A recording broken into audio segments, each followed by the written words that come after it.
Sveicināti! Mani sauc Uldis Borskis. Es esmu Sporta kluba Centrs treneris. Arī viens no treneriem, kas organizē sagatavošanos treniņus tieši stipro skrējienam. Šodien mēs izrunāsim dažas lietas, kas saistītas ar apģērbu un apaviem, lai jūs varētu ērti un labi sagatavoties pašam skrējienam, pašā 7. māja dienā. Tad svarīgākā nianse, kas būtu jāņem vērā, būtu tā, ka apaviem jābūt ērtiem, kas ērti jums ienēsāt uz jūsu kāju, varbūt ne pirmā svaiguma, jo viņi noteikti sasmērēsies un tiks gandrīz iznīcināti visā šajā DNB stipro skrējiena laikā. Tas ir viens moments. Otrs moments par apģērbu. Apģērbu mēģinām izvēlēties diezgan ciešu, pieguļošu, vieglu, no sintētiska materiāla, kas vairāk vai mazāk neuzsūc ūdeni, bet viņu vairāk atgrūž no ķermeņa.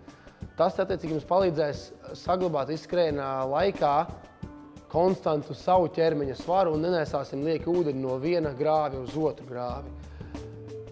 Pa lielam, vairāk vai mazāk par apaviem, lai viņi būtu ērti un nesietos skrējiena laikā vaļā un jūs viņus nepazaudētu, kā tas parasti notiek katru gadu, tad viņus vajadzētu satīt ar izolācijas lentu, pietīt kārtīgi šņores, ar izolācijas lentu notīt šņores un pašus mēsliņus pietīt vēl pie kājas. Nevajadzētu aizdoties ar kaut kādiem interesantiem piegājieniem, variantiem par to, ka ievelk kājas maisiņos un skrien kaut kā tā, jo ūdens tāpatās atradīs ceļu līdz jūsu kājām un ar sausām kājām neviens šo skrējienu vēl līdz šim nav pievarējis. Tāpēc neliela improvizācija, bet ne pārāk daudz. Tas par apģērbu un apaviem. Par pašu skrējienu.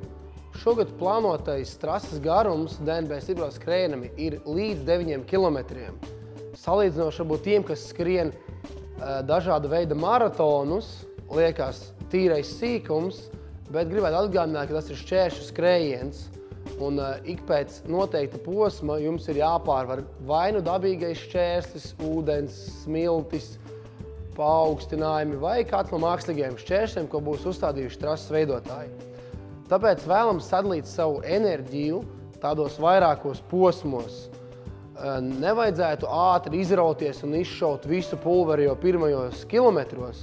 Mēģiniet savu spēku sadalīt vienmērīgi, protams, arī pārāk daudz neatpaliekot un saudzējot sevi, ja jūs skrienat uz rezultātu. Ja jūs vienkārši vēlaties šo trasi veikt praktiski noteiktā kaut kādā laika intervālā un neiedzīvoties nopietnās veselības problēmās vēlāk, tad skrienam vidējā tempā. Attiecīgi par atsevišķu šķēršļu pārvarēšanu. Ņemot vērā to, ka cilvēku skaits plānos diezgan liels un burzma būs un no tās nevar izvairīties, kas arī attiecīgi apgrūtina šīs trases veikšanu, mēģinām pie atsevišķiem šķēršļiem, līdzīgi kā biatlonā, pirms šaušanas stafetes, nedaudz varbūt nomērināt savu elpošanu, attiecīgi izanalizēt pirms tā paša šķēršļa, iziet galvā variantus, kā jūs viņu varētu pārvarēt. Ja, piemēram, tas ir stikla kalns, no attāluma jūs redziet, kura no virvēm ir brīva, kur ir mazāk cilvēku, kur izstāsta, ka varētu šo šķērsli pārvarēt nedaudz vieglāk, nesaņemot soda punktus no tiesnešiem. Mēģinam šādi pie tā katra šķēršļa padomāt par to, lai nav tā, ka akls skrējiens pieskienu grābju, kaut ko ņemu metu un mēģinu izlīst cauri un nekas nesanāk. Attiecīgi par reljefu. Reljefs pats par sevi būs diezgan mainīgs, viņš nebūs viegls, vienkārši skrējiens pa pļavu. Attiecīgi arī tā, ja jūs jūtat, kad jūsu spēki sāk izsīkt, kalnos nemēģinam, paaugstinājumos nemēģinam kāpināt tempu ar sprinta skrējieniem vai ātriem uzrāvieniem. Drīzāk šo kalnu mēģiniet pārvarēt vienmērīgā tempā.